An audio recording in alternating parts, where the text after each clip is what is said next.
Yeah, listening to Bloom, I really, really enjoyed.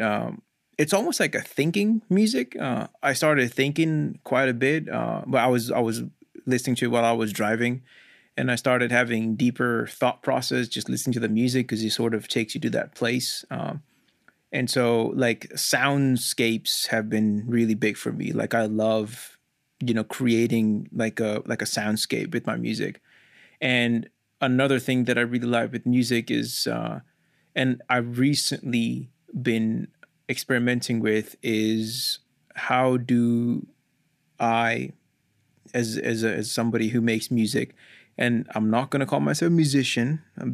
I think there's a definition for it, but I don't know what it is. But as a person who dabbles in music, let's say, how do I make other people feel something when they listen to my music?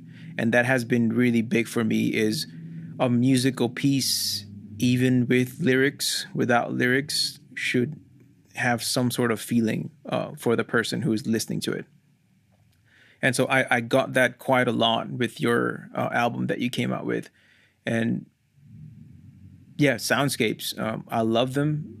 I think I'm experimenting with them. I mean, here, let me ask you a question now. Come on, this is my podcast now.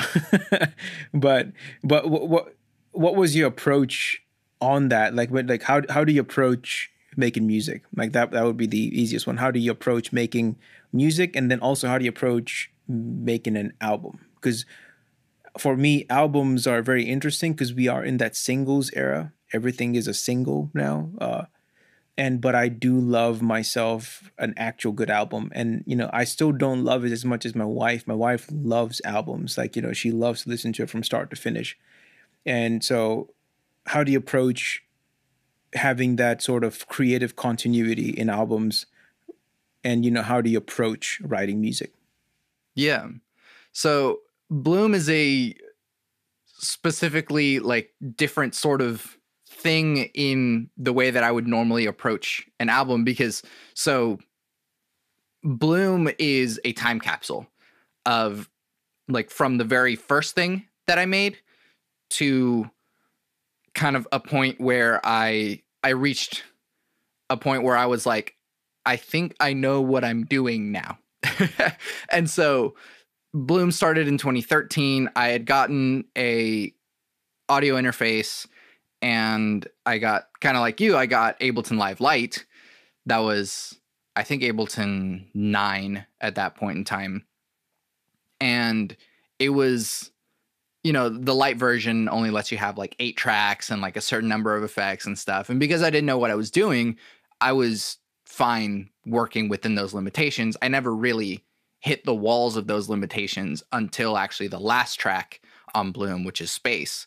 And so that whole time was just like experimenting with sounds. And so the first track, Home, like the whole album is in chronological order. So the first track, Home, was just, I plugged in my guitar, I was messing with delays and reverb, and was like, ooh, this is a cool sound. Let me see if I can get like a loop thing going. And I had the feedback turned all the way up on the delay.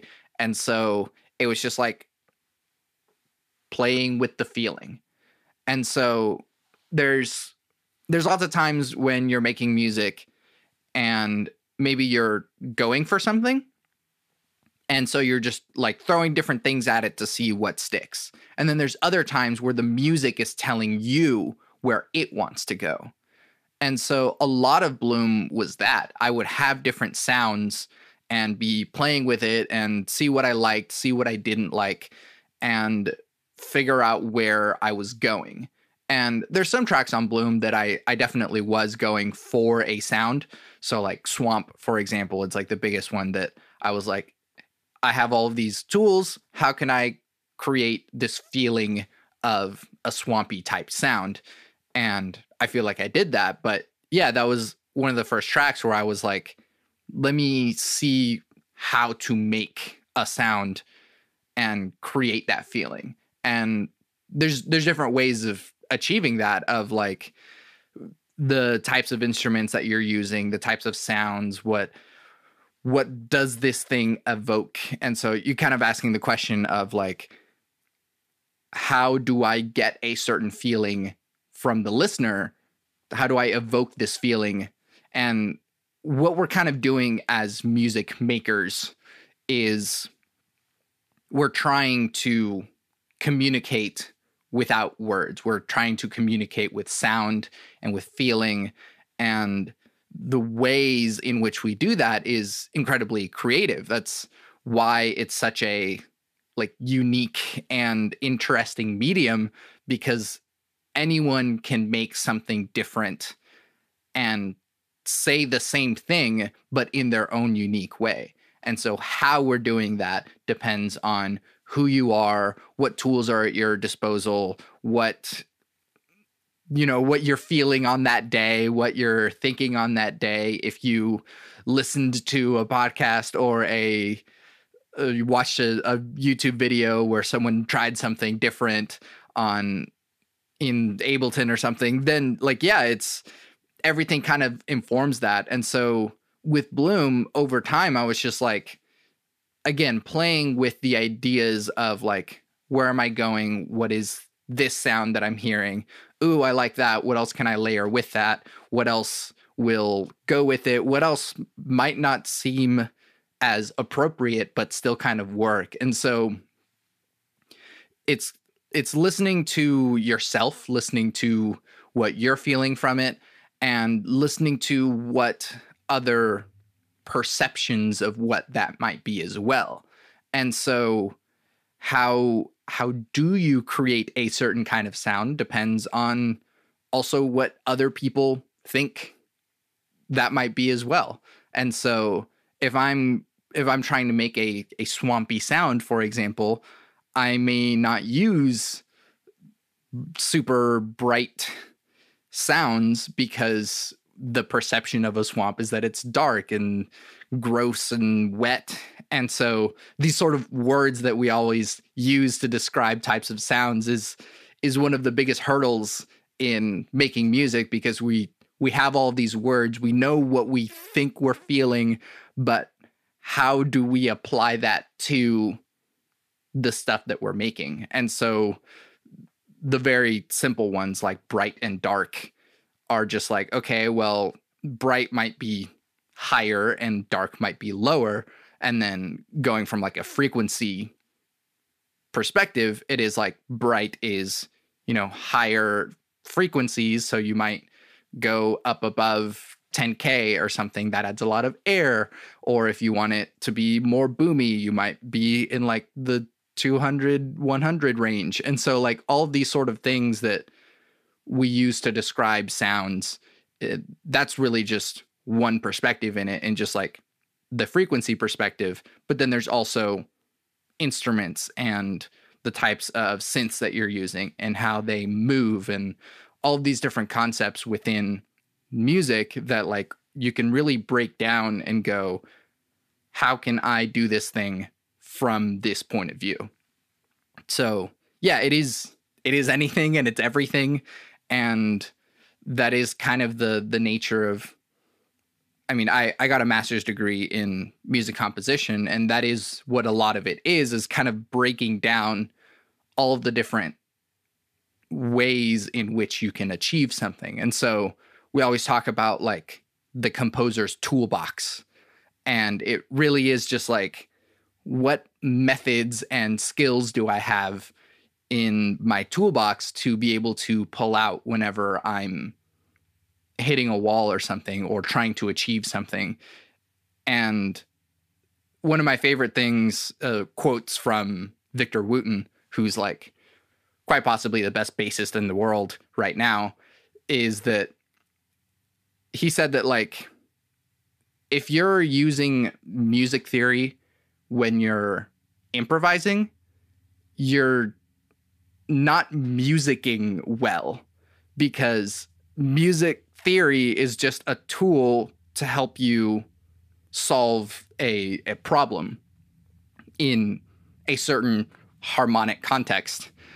And so you can't just be playing around and messing around and trying to think too hard about the music theory, because then you're kind of pulling yourself out of the experience. And so you want to be familiar enough with the concepts to be able to kind of apply them on the fly. But if you think too hard about it, you're also kind of going to get stuck, because then we get with these concepts of like what's right and what's wrong, or this doesn't normally happen, or you shouldn't do this and you should do this. And while in some cases those are good if you're trying to like follow a guideline, if you're going for just like pure creation, those shoulds and shouldn'ts are going to stop you in your tracks, and you're going to stop enjoying it. Yeah. And so, No, absolutely. Yeah, it takes a balance of these, heady academic concepts to be able to solve problems in music making, but not so much that you're losing the initial feeling that you're going for. Yeah, exactly. No, that's pretty, that's probably one thing that I would want to learn. It's just because, as I mentioned, I've just been playing it by ear. And it's been really fun, but I do find myself sometimes wanting to create a certain sound or a certain melody, but just I will get there, eventually. But it's just like I think those tools, like music theory, might make me get there quicker, or I would understand it. And that's something that I've been wanting to do more, is just to at a very, not a superficial, but at a level that I can, sort of be even better producer by understanding music theory. Like I think I'm hoping it doesn't happen, but I feel like there has to be a plateau to my creativity at some point in which I'll be like, hey, I think to go out any more higher than this, I might have to, either learn music theory or do something different than what I do. And, I think I want to like curb that, I don't want to reach that plateau. I want to actually, prematurely start learning just with the fear of it, start learning. But something that I've been guilty of and I've completely thrown it out of my book is this idea of you need a certain thing or a certain software or a certain beat machine to make music. I think that annoys the shit out of me, to be quite honest. And because and I was guilty of this. It's like, oh yeah, I need this MPC. Oh yeah, I need this, Omnisphere. Every producer uses Omnisphere. It's like $500 damn dollars. And I was like, I'm not paying that.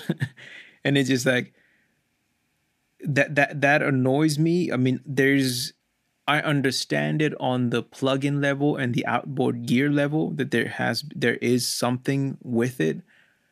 But if you are creative enough, I think you will do you like there. I've seen people on YouTube making an entire track with like a Korg monologue synth, like a little monophonic synth, and just like creativity doesn't equal how much software you have.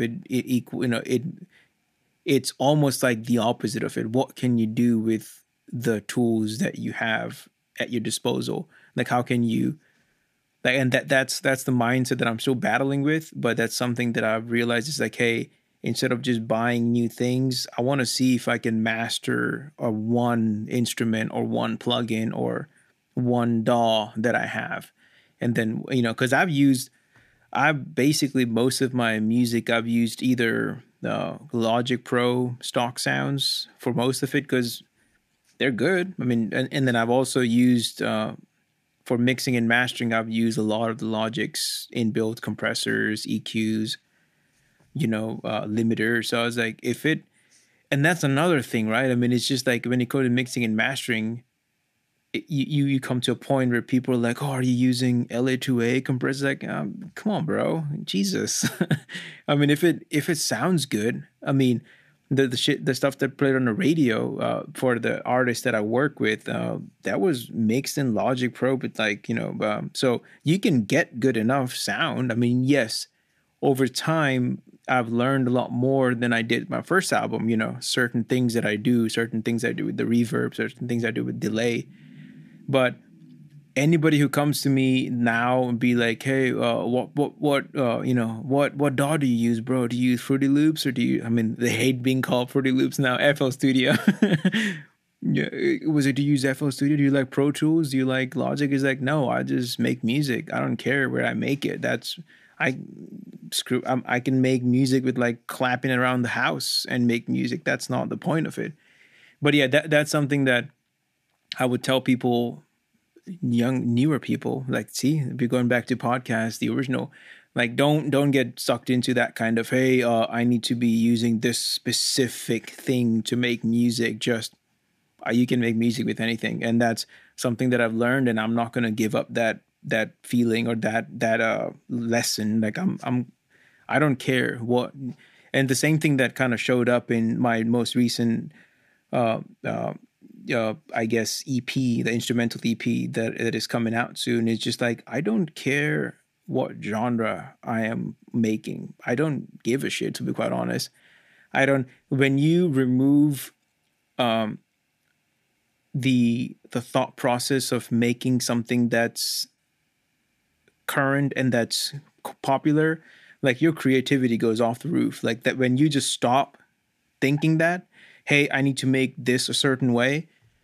I started experimenting with like house music and started adding like weird saxophone in there, and then bringing trap drums in there, bringing now my beats have sort of become almost like, it's subconsciously, I started taking a very film type approach to my music, in which everything has a beginning, a middle, and an end sort of thing. Maybe it's an open-ended question at the end, but I want to make sure that, because in a movie and in life in general, you go through, kind of ebbs and flows. You're up and down. So with my music, what subconsciously, like, sometimes you don't have to think about, but you kind of in your head are making that even without thinking about it. Every musical piece of mine will have like three beat changes. We'll have changes in structure, changes in BPM. Just, I wanted to capture the feeling that, hey, this is a story. Like, this is, let's say there's one beat where I'm kind of talking, I'm kind of thinking about my my depression, and then things that happened that made it better, and then now where I am now. So it's just like the beat sort of speaks to that. Like, everything has a feeling to it, and whatever instrument that comes in that has the feeling of hope, that's what I'm going to put in. Is like, okay, now at this point, I think a little bit of hope is seeping into my life. So, a nice little trumpet or saxophone comes in. So yeah, kind of breaking the thought process that, hey, you got to make something for, and here's another big thing. You got to make, making something for other people, even if you don't enjoy it, that is gone in my head. Like, I used to be very desperate. It's like, oh, I need to work with everybody. I need to, I will still like try to find, like, when I work with artists, I sit with them, I play them my stuff, I see what they like, and then I'll build on that kind of thing. But making something that I'm not comfortable with or I don't enjoy myself has been completely gone. I'm only going to make what I like to make. And then, like stuff with Thomas Who, I love making that kind of old school boom bap stuff, new age kind of trap, but I like to sample soul records, not actual records. I wish I could, but it's expensive to buy copyrights. But splice samples of old, like imitating old samples. I'd love to like do that. So I'm gonna continue doing that more. But individually, I've started, just like, I don't care what genre I'm making music in. I want to just experiment to see where this goes. And again, when you start doing that, you start loving the process so much more. You start like, okay, man, that even if the song doesn't come out to be the way you want it, it's just the whole journey to making the song is just so exhilarating. It's like, man, I made something unique, and and that's what I've been doing quite a bit more these days, is just like experimenting with sound. And I think that's also one of the reasons I want to learn, excuse me, live instruments, so that I can actually add texture. Just like I love the way you added. I mean, I've always been a fan of that sort of atmospheric guitars, like with a lot of reverb, a lot of delays. And that's what I said. That kind of reminds me of the shoegaze, post rock, style. And I love that. And that's what something, and like I want to challenge myself is, can I make an entire EP with only live instruments and instruments that I can actually hand play without sampling anything? And that makes you also, giving myself that task also helps me musically be a little bit better than I was yesterday. Yeah. It kind of comes back to this balance thing of whenever you apply certain limitations, they might actually breed a beautiful or interesting creativity that you never would have thought of had you never really placed that limitation to begin with. And so this is what I sometimes call the sandbox problem, is if you just like open up whatever it is that you use to make music and you're like, I'm going to sit down and make music. And a moment goes by and it's like, what am I doing? Because the sandbox, this ability to make anything, can be paralyzing because you don't have a direction to go in. The whole world is at your disposal, but then it's, well, where do I begin? And so having the limitations come in to give you a guide to the flow of the direction that you're going, that can, instead of being in an ocean, you're in a river. And so the river flows in a direction, and maybe it might have, some side streams that come off of it. You might, encounter a dam and flow into a lake, but there's a current. And so, like, I'm taking this lake metaphor a little too long, but the thing is that, like, those limitations can help breed a creativity. And so, yeah, you don't necessarily have to have all of the tools at your disposal, because really, once you have the whole world available to you, it can be rather paralyzing. And so I think it's really interesting how you had this time in the hospital to be able to, I don't have a whole studio at my disposal. I'm here with my wife and I'm going to make the stuff that I can right here, right now. And that limitation bred creativity for you because you let go of the other stuff of, like, well, since I'm here with this thing, I have to use it. Or since I'm here with this other producer, we're going to do this sort of thing. Or I want people to hear it in this way, and so I'm going to try and find a way to make it more popular. And without those limitations, you can actually make something else. So it's like there's a balance between creating limitations, but also getting rid of other limitations. Because yeah, when you focus on genre, you start worrying about, like, is this what the genre means or needs or something? And I think more and more, every musician that I've talked to over the years through this podcast, especially, like, genre is kind of bullshit at this point. And the only thing that we really use it for is for selling our music, so that people can know in some shape, way, or form that this is what kind of is that I'm making. And so we have boxes and they help us to classify and understand each other to an extent. But then once you go a little bit deeper, you learn that, like, people contain multitudes.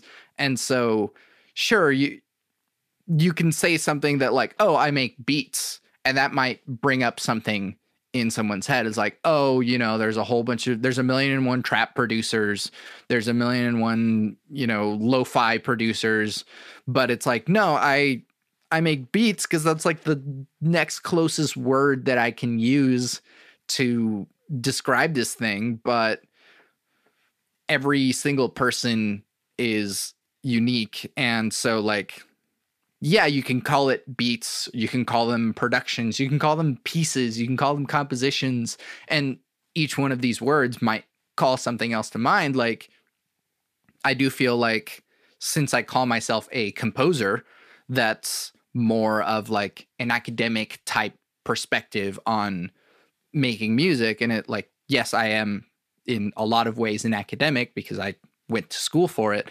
But at the same time, it's like I'm making music the same way that you are. I still open up my computer and, play electronic sounds and find what comes out, or find a sample and mess with that, or make a sample and mess with that. So we're all doing the same thing, but we're not doing it the same way because we're all different people. We all have different tools that we're using, going back to that thing. And it doesn't matter how much money you spent on your tools.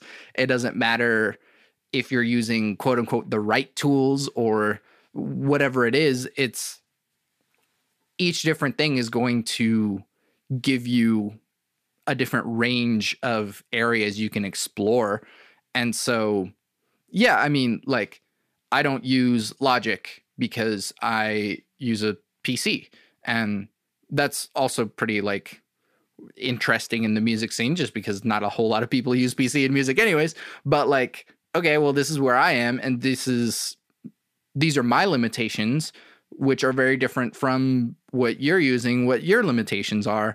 And like, I use Ableton. A lot of people maybe don't like Ableton because of its interface, and it doesn't really matter. It's just that like, it's just another way of making music. And then there's straight up like other musicians that are just like, I just play guitar and I don't know anything about recording. I don't know anything about effects or pedals or plugins or whatever. I pick up my guitar and make music with that.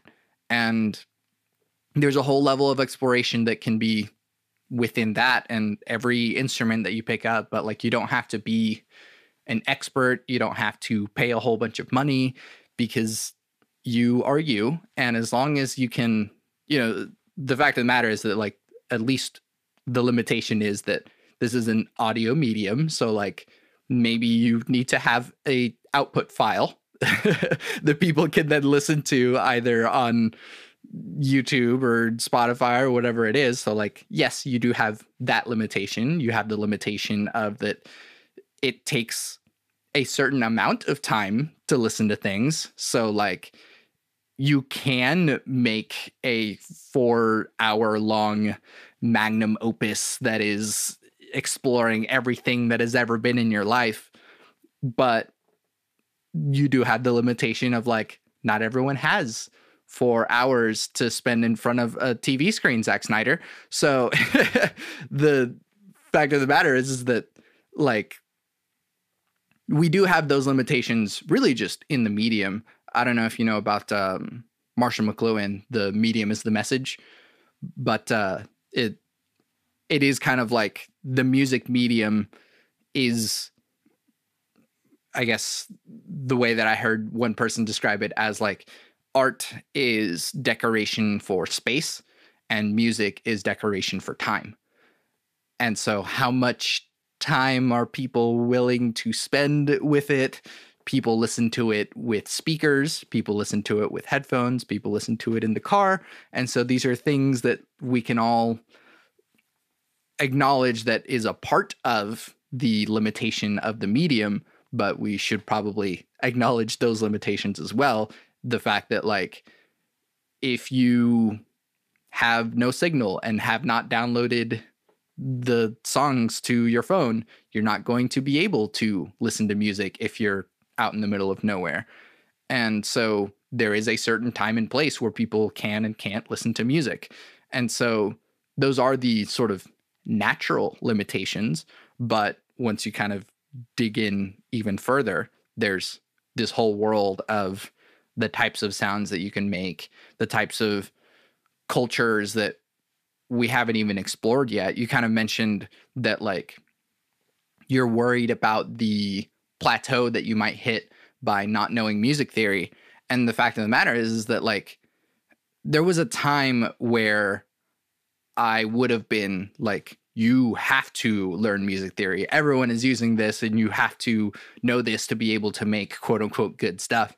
And that's kind of bullshit to me now, because it's like you can learn music theory if you want. It is a specific thing with which we make specific things in our cultural context.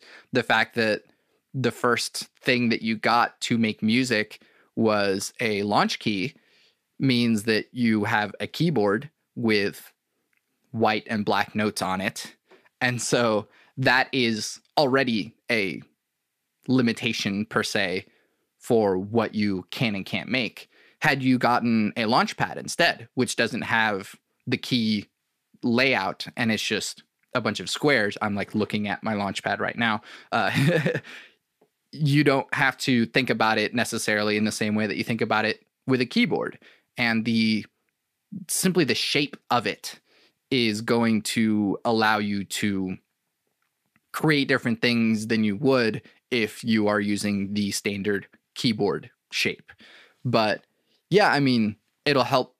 Like music theory will help you if you're playing on a keyboard, knowing what each white key is and knowing what each black key is and how many of them there are, and why when you go to the left it's lower, why you go to the right it's higher, and then the combinations of the notes within. But it's also all built upon like 18th century Western traditional classic style. And so, sure, that's there. We have many centuries of people writing in that way, but we're somewhere else now. And so you don't necessarily have to. And if you push a whole bunch of keys and you like how it sounds, then cool. You like how it sounds. And so you don't have to know what you're doing. Just because some people developed a system to classify the thing that it is that you're doing doesn't mean that that is what you're doing. And so we know what a minor chord is, but it has different, or it achieves different things based on the context. And so when you play a minor chord, when you're playing in a major key, it says something. But if you're singing a happy song that's all minor chords, that's also saying something else. And so the limitations of what we know of 18th century harmonic music theory is another sort of imposed limitation that is similar to that of what DAW are you using? How come you're not using an LA2A? It's like, well, I don't have the time to spend to learn about a whole bunch of centuries of music theoretical knowledge in the same way that I don't have $3,000 to shell out on a freaking compressor or a limiter or whatever it is that the big guys are using, you know? So it is just like, do what you do. And if you want to learn about the different stuff, like do it, but also you don't have to, because you're still making something the only way that you can. And that's what's really interesting. So yeah, make it. I went on a really long rambling right there, but yeah. No, I love it. Yeah, just make it. I think this kind of stuff also happens in the film side of things, where, well, what kind of camera are you using? You know, what kind of and so that when I first started, that's what it was like. When you go to, let's say, you want to go to a dealership, it's like, hey, we'll shoot your ad for you. You know, they look at your camera and they're like, nah, we're fine.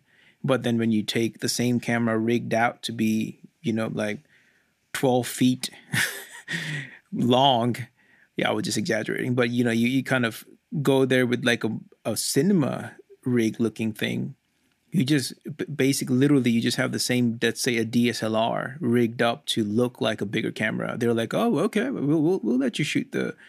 So yeah, and that's, it's unfortunate because my mindset now is I'm not gonna, like just the same with music. I'm not gonna, you know, uh, get suckered into doing something just because everybody else is doing it. Like I'll do it if I reach to that conclusion myself. It's like, hey, I think I've exhausted all my resources digitally, so I'm gonna get a LA2A. I'm gonna spend some money to get that, but that has to be my own. I can't be like, hey, that bigger studio is using that compressor, so I want it. No, I'm not doing that just because yeah, I again, I don't have that much money to spend on things. I would much rather, if I was shelling that much money out, go more towards the production side of things more than engineering side of things. And that also depends, what priorities, what do you have, prioritize what you want, kind of thing. And yeah, that mindset like opened up the creativity in me so much is when I just like, even if I watch YouTube videos on people that I do admire and they're using a certain type of, a VST for a certain sound, I just see it as, hey, that sounds pretty cool. Not like, oh shit, I need it right now, kind of thing. Like I'm not gonna lie. Like 2 years back, I had that mindset. Is like, oh, I need that. If I just get that, my music will sound better. Realize really quickly that you can make pretty, cool stuff with just stock plugins and stock sounds. And people like, if again, if you like, for the average, producers are gonna listen to your song, but predominantly people are going to listen to your songs who don't dabble in music. Like, so for them, they don't give a shit what you're making it with. They don't care what plugin. Nobody's like listening who's like, man, I wish this was an Omnisphere plugin.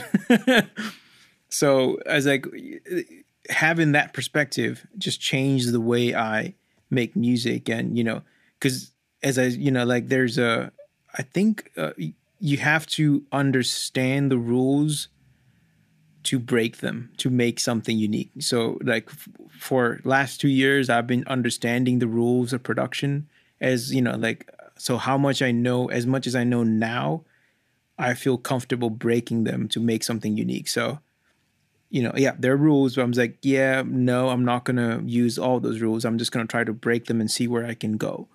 And I guess that's when like real fun starts, is when you're just like, okay, let's just make something weird as shit today. Let's see how that goes. And as you said, if you sit there and say, I'm gonna make music, and it's just like you're so paralyzed by all these options. For me, it can't comes with, I'm gonna just go through Splice, and something like really triggers my brain. Is like, I really love that sample. I put that in, chop it up, build around it, and then by the end of it, sometimes I don't even use the sample, just because that sparked the creativity in me, and I really don't need that sample anymore, just because I built something around it that's beautiful. So beautiful for me. I mean, I'm sure some people might think it's bad music, but hey, that's subjective, as we already established. But yeah, so that's when the fun starts for me. It's just like, and there are days I just don't, it just doesn't come. The creativity is just not there. It also depends on what you've been doing that day, how tired you are mentally, because I do work, the usual, it's not 9 to 5, it's even more, it's like 7 to 6. But it's just like, it just, some days I'm making 5 beats in an hour, and some days I'm making one in 3 days. That's just how it goes. So yeah, I mean, yeah, those things are almost the same in the film side of things, just with visual. Oh, what coloring software are you using? Oh, what editing? So are you Premiere Pro guy, or are you a DaVinci guy? It's like, bro, it doesn't matter. I mean, as far as your, and that's why with this new film we're making, we are going to start our own film festival in town, and the idea behind it is, there's always going to be that handshake club in every bigger festival. There are people that are, preferred over others.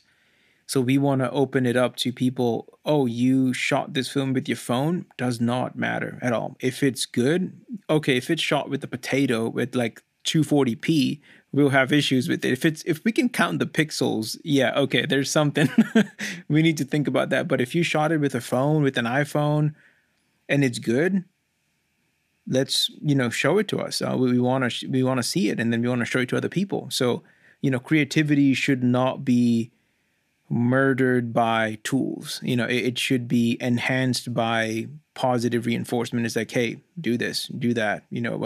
I like the way you do this. And just because not everybody has the same tool set as us, because I work, so I have a little bit more income that I can actually buy things, but other people might not. I can buy a decent DSLR camera and I can shoot films in 4K.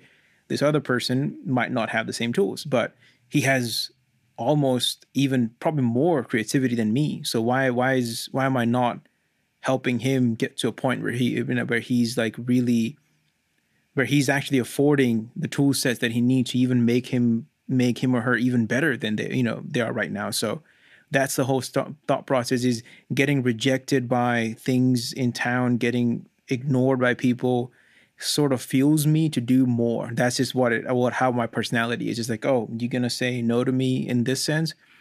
Fuck it, I'll just do it myself. I don't care. That's just how my personality is. So we are, more than music, I've been trying to sort of, build the community, build sort of, hey, let's a community of, like artists. Like, hey, I have, stumbled upon people that want to take advantage of you. Like that's in every industry. But it's just like, that's my goal would be to, like, just with the thought process that I have, that tools does not equal talent. I want to just like see if I can make other people think the same way, almost like, the creativity should speak louder than the tools used. So, because you also see sometimes on YouTube, you have just a drummer on the street just killing it, just like with buckets. And I was like, man, I have a drum set. I don't play this good.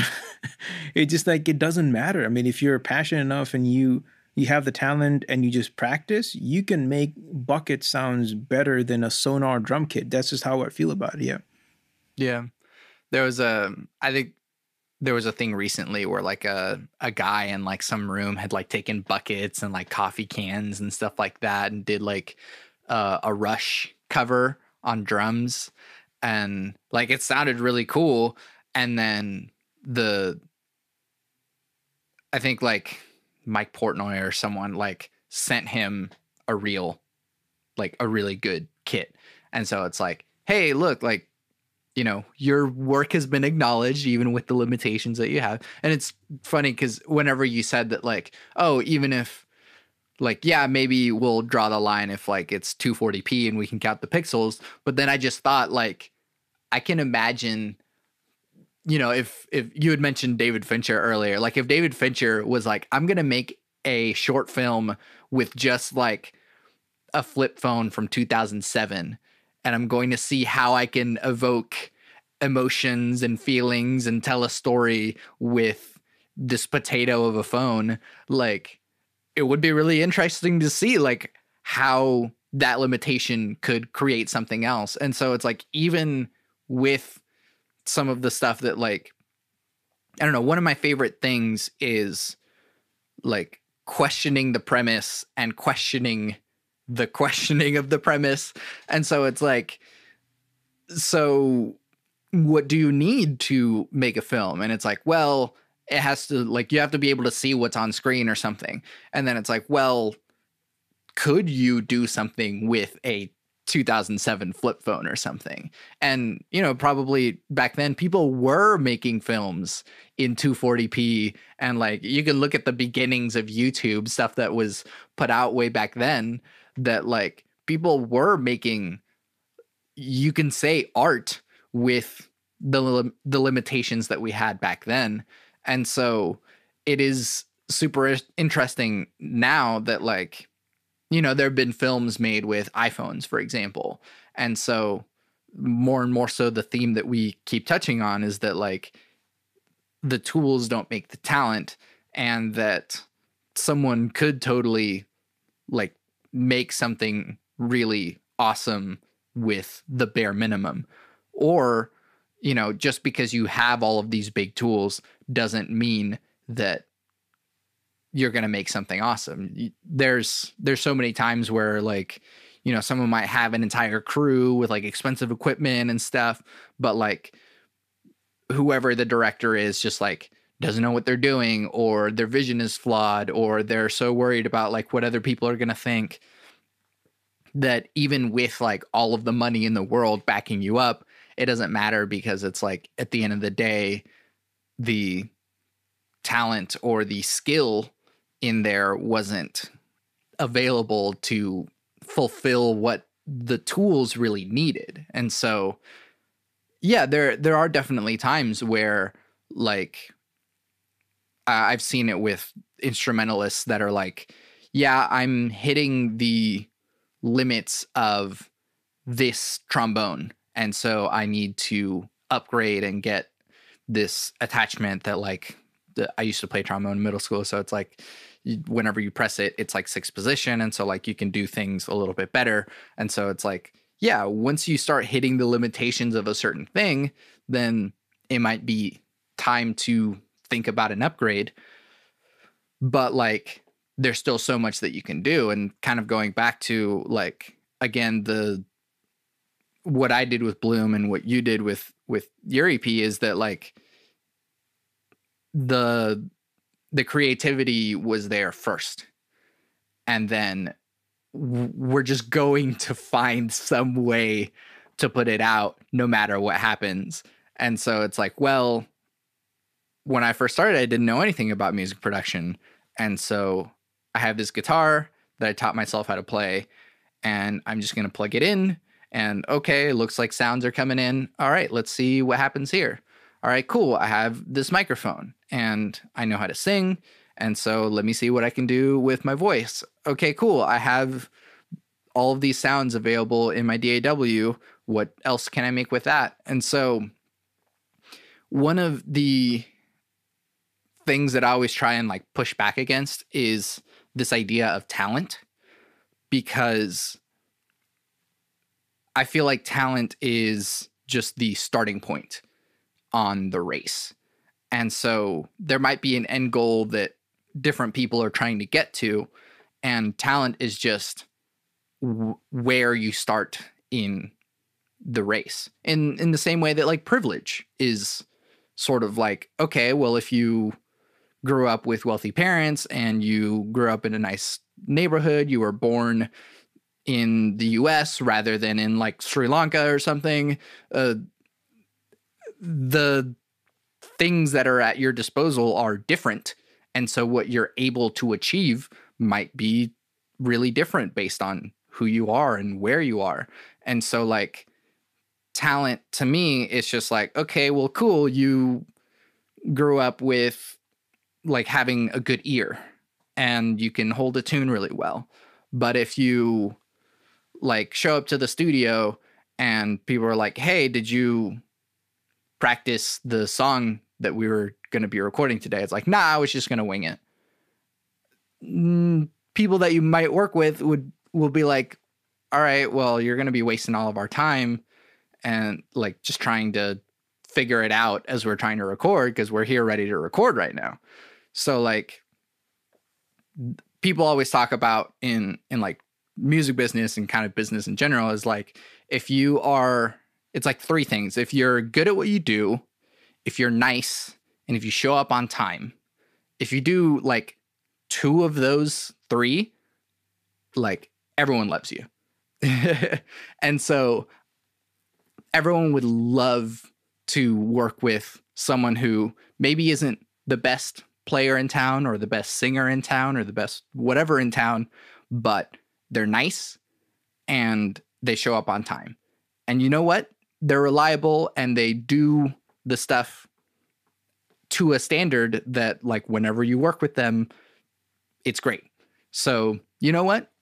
I could get the best drummer in town or the best singer in town, but I like this guy more, or I like this girl more because I really enjoy working with them more, and they'll show up and they'll respect our time, and we're going to have a great time together, rather than someone who's going to like show up or be a diva, be mean spirited, say racist things or say sexist things. And it's just like, yeah, they're good, but like, I don't like spending time with them. And that is kind of where we see a lot of the times the downfall of like bands, that more and more so it's become easier to make stuff yourself. And so if you don't have to deal with the unlikable people, it's a lot easier to just not have to anymore. And so it's like, yeah, he's an asshole, but like he's the only good guitarist I know. And it's like, well, you know what? You don't even need guitar anymore. You can like use a different synth patch in whatever DAW you're using, and it'll kind of make up for the sound of the guitar that you don't need. It's like, cool, we don't have to deal with assholes anymore. And so more and more so, we don't really need to deal with talented people as long as the skilled people are around that really want to develop and hone their skills, really want to work on where they're heading, and know that they may not be the best person in the room or the smartest person in the room, but they're always eager to learn, always eager to adapt. And that's always much better to work with. And in the end, over the long run, you're going to see stuff way better from those people than the people who were born with it. You know what I mean? Yeah, because, I don't know who said that, but wasn't it the saying that, not saying just the general idea that talent will get you started, but hard work will make you successful. It's just, and yeah, I love that idea just because I have dealt with people who are incredibly talented, but just not as reliable. So I've been sort of, forgetting, just like I would much rather work with, exactly as you said, much rather work with a person who's always there, who's reliable. He may not be the best, but for me, he's the best in that sense, where he's like a all around, good person that has talent, is hardworking. He's not shredding the guitar, but he can keep time, he can play the notes, he can do everything, and then is on time, is respectful. Yeah, any day. And that also goes with, almost like the place I work with, like when my coworkers, I enjoy working with those coworkers who are just nice, who are not using buzzwords every 20 seconds, who are just there working, doing what they do best, as opposed to a person who's sort of like a show off and is just mouthing some random stuff that even he or she doesn't understand. And I was like, man, yeah, I really don't want to work with you. Yeah. So yeah, that's exactly the thought process. And it's like, I'm glad somebody else also thinks the same way. I was like, man, I felt like I'm just a weird dude who just like doesn't want to work with difficult people, even if they're talented. I just like, hey, at the end of the day is my mental sanity. I don't want to be annoyed, and I don't want to, because there were times when I wanted to quit music. I mean, I know I'm pretty young, in music scene. I'm not young in general, but it's just like, I wanted to quit just because, like, man, people are taking advantage of me. Nobody appreciates what I'm doing. But then what it came down to, just like, hey, you just have to remove those people that make you feel that way and work with people who make you feel good about what you're doing and who actually appreciate your time, appreciate your effort. And so that's also another huge change, is I don't waste time anymore. It's just like, hey, I don't care if I'm not gaining something monetarily from you, but if I love working with you and we understand where we're going and we are getting there together, I'll work with you. But if you are wasting my time, I'm spending hours and hours in the studio trying to do something, and at the end of it, it doesn't even amount to respect, for me, then there's no reason for me to waste my time on that. Because that's time I could have spent with my wife, or I could have spent making something that for myself that that's much better than what I'm doing here. So it takes a while. You gotta get through all those, musical heartbreaks to get to a point where you're in a different mindset with your music. And I think I'm there. Obviously, there's way long for me to go. I hope I keep doing this for a long time. But I guess, learning those lessons are really helpful at a very early stage so that I don't do this, because I would much rather people screw with me now than to have them come with me at and screw with me at a larger scale if I ever make it. Because I was like, man, that's a lot more involved than just now, which is just a little bit of time. So I'm much people who are gonna screw with me, do it now, please. I don't wanna go farther, like 5 years, and then these people, who are with me, try to gain something out of, screwing me over. And, and I'm another thing is I'm really patient guy. Like I'm possibly too patient, like to a fault. Like I will sit through 8 hours of your bullshit and not say a single word. I'll just say, cool, this is how it goes. And I think that's what people have noticed too. And because coming into an industry that you have to actually, because I've always been paid, monthly salaries, weekly salaries. Coming to an industry where you have to talk about money, it's like, hey, this is how much my service is worth. It's very hard for me. It just like, it's almost feels like confrontation. It's just like, and for longest time, I wouldn't talk about it. And that's also my fault in a way, where they assume that it's just, everything is just free, just free for all kind of thing. But, and they see through you with that stuff. If you're not confident in what you do, and if you are sort of not timid, but I just don't like confrontation at all. And so at some point I had to remember that it's a music business, and it's, music is a huge part of it. I love doing it. And I wish, and someday I'll make decent money to live off of it. But, but you have to have that, that tough conversations with people so they understand that, hey,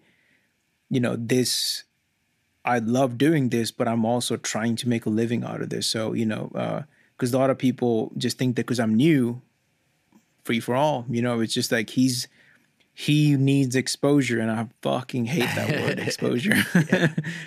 And so I'll just have him, do whatever the hell I want him to do, kind of thing. And I've sort of, again, this last few weeks have been like change, like, mentally I've changed a lot with that, whatever happened, and for the good, So I've been. It might not be good for people who want to take advantage of me, but it is good for my own mental being. Is mental sanity is just like, I only do things that I love. And, like if, and I know I'll find people that have the same ideas as me and want to work with me. And, I would much rather spend time with 4 people that are reliable than to spend time with 20 talented people that are just nowhere. Just not wasting my time. They're not reliable. They don't show up on time. They waste my time. I was like, yeah, I would much rather just spend time with those 3 people. And, that's all. That's enough for me to enjoy what I do. Yeah. An unfortunate other limitation about the music business is that it is a business. And so a lot of this stuff does cost money. And so if you want to do it yourself, you got to buy your audio interface, you got to buy your microphones, you got to buy your DAW. If this is what you want to, like, if that area is what you want to go into, you have to, or if you like want to work in a studio, like it costs to get studio time, it costs to have a producer, it costs to do all this stuff. And so like, yeah, while we're talking about like, yeah, do what you want and like be creative and do anything, it is also like these people have to get paid. And it's like, this is my rate and I do expect you to pay it. And yeah, we're going to have to deal with that at some point. And so it is a weird thing about American culture that revolves so much about money, and at the same time there's like a lot of like ickiness around talking about money. And so I don't know, like, yeah, there's some people that are like, oh yeah, I have so many musical ideas and I just want a producer to like help make this thing happen. And it's like, all right, well, how much are you wanting to do? What's your budget? Where are you wanting to be? How long do you expect me to be working on this thing? And then it's like, all right, cool. Here's the price tag for that thing. Sorry. Cause I gotta live off of this too. And I mean, I've been doing podcast production as well. Like I actually recently went full time with my own business. And so, yeah, sometimes it is kind of scary to be like, hey, sorry, this is my rate. And like, I know you want me to spend this much time on it. And if you want me to spend that much time on it, that's how much it'll cost you. So you are the one who sets how much you want to pay, but this is where I'm at. And so it is a scary thing for me, especially like knowing that I'm the one that has to like make the money for me. But like, we have to do it. We have to live off of it, or else like, you know, we can't live off of exposure. We can't live off of passion. And so, yeah, there's a lot of talent and a lot of skill. And the phrase that kept coming up with, I was working with my friend's pool business for about a year almost, was cheap labor isn't skilled and skilled labor isn't cheap. It's a good way of putting it. Yeah. And so if you do want to work with people, you got to know that like there's going to be some money involved. And while it's uncomfortable and, you know, we're all broke musicians, like this is a part of it. So yeah. Last thing, shout out, I guess, like what you're listening to either locally or just at all. What are you listening to or watching or playing if you play video games that you want people to know about? Yeah. Indian hip hop has been coming up quite a bit since last few years. And so I listened to one of my favorite hip hop producer and rapper in India called Prabdeep. And so that's what he just came up with an album and he made like an album, you know, like he thought about transitions between songs and this and that. And with rap, I have an issue with speaking a lot, but not saying anything. And, you know, if you know what that means. And so he actually talks about real things. And so just, I've also been listening to Riz Ahmed. He's the actor and the rapper from UK. And been listening to Flying Lotus quite a bit. He's somebody that I didn't listen to as much. And Massive Attack is like I'm getting into that trip hop. And so my recent album has a lot of that sort of trip hoppy feel to it, to some of the tracks. Watching, my wife has been watching Shameless quite a bit, binge watching while she was in recovery. And we started this documentary of evolution of hip hop evolution on Netflix. And yeah, I mean, just trying to listen to as much interesting things as possible. I do keep coming back to hip hop quite a bit. And it's funny though, because 3 years back, I didn't listen to hip hop as much. I still do progressive rock. Like Tool was one of my favorite bands. It still is. Porcupine Tree. There's Opeth and all that stuff. I still listen to him, but I think predominantly I've been trying to listen to more hip hop just because I wanted to understand production and, you know, like listen to producers like The Alchemist, Ninth Wonder and all, just to see how they're making the beats and then trying to learn something and making it unique for myself. So yeah, it's just like a whole gamut of things that I've been listening to. But if you're Indian, if anybody's Indian on the viewer list, I think some of my friends will listen to this. Listen to Prabdeep. His new album is awesome. And also check out the documentary Hip Hop Evolution because it's pretty fun and it's cool. Yeah.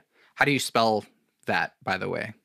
Prabh, and then the last is the same as me, Deep. Cool. Yeah. Prabdeep. Yeah. Yeah. For me, I've been on this huge Ben Levin kick. I don't know if you know who Ben Levin is.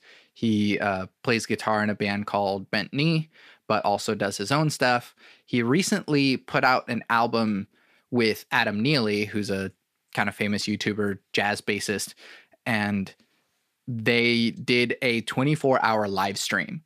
and made an entire album in 24 hours. And it's not just that they made an entire album in 24 hours. It's that it's a really fucking good album in 24 hours. And then they did it again. And so we'll see when that one comes out, because I think it's like being mixed and mastered right now. But like, yeah, you can hear some of the like, ooh, some of the vocal performances aren't like perfect or something, but it's like, damn, the fact that they made this thing in 24 hours is like so fucking cool. So I really been enjoying Ben Levin's stuff and all of his content, and how like simultaneously ridiculous and heartfelt it is, and a lot of the visuals and stuff that he makes. He like does everything in Blender, and so a lot of like cool, weird, trippy 3D animations that are like so awesome. But yeah, I've been on this huge Ben Levin kick, and I'm definitely checking them out. Yeah. But awesome. Thank you so much for doing this with me. Once again, plug your stuff. Perfect. Oh, before I leave, I have to tell you, this is my first ever podcast talking about music ever. Like this is my first ever interview on the artistic side of me. But yeah, thank you so much for having me on the podcast. This was incredibly fun. My name is Sandeep again. I have a EP coming out. It's called Communication Board. And just because the name came from, there were in hospital, there's a communication board where the nurses write, the patient's activities for the day. I just kept staring at it, and that was the name of the album. It's coming out April 12th, and it's going to be a 7-song instrumental EP made in 2 days. Not as cool as 24 hours, but I'm so proud of it. My Spotify name is Sandeep, is SUN_DEEP. Instagram and Facebook is Sandeep_productions. That's SUNDEEP_productions. And my website is sandeep-productions.com. Yep, I make films, I make music, I make anything that sounds cool. Awesome. Yeah, thank you so much. And so I guess by the time that people are listening to this, it's already out. So yeah, I have quite a backlog of guests. So yeah, go on Spotify or wherever it is that you listen to things and go listen to Communication Board. Once again, thank you so much. I'm Santiago Ramones. I'm Sandeep. And now here's Going Under by Sandeep from his EP Communication Board, which is streaming everywhere now.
You can find everything that I do on my website, santiagoramones.com. I make music. I have an EP, a short album, that will be releasing tomorrow, May 28th. The music that you're hearing under my voice right now is from Soundbites. It's 6 instrumental electronic tracks that didn't quite fit into a major release. It'll be the first of many EPs that include stray songs, pieces, or recordings. Be on the lookout for that, and follow me on Instagram to stay up to date with all the stuff that I'm doing, both at bit.depth and at Santiago Ramones Music. If you like the podcast, leave comments on social media, leave reviews saying how much you like the podcast, and tell your friends about it. I really couldn't be doing this without you, and I'm very grateful to continue to do Bit Depth for this long. Thank you so much for listening and supporting Bit Depth. I always end the podcast with my 3 things. They shape my life philosophy. Love never fails. It's going to be okay. I might be wrong.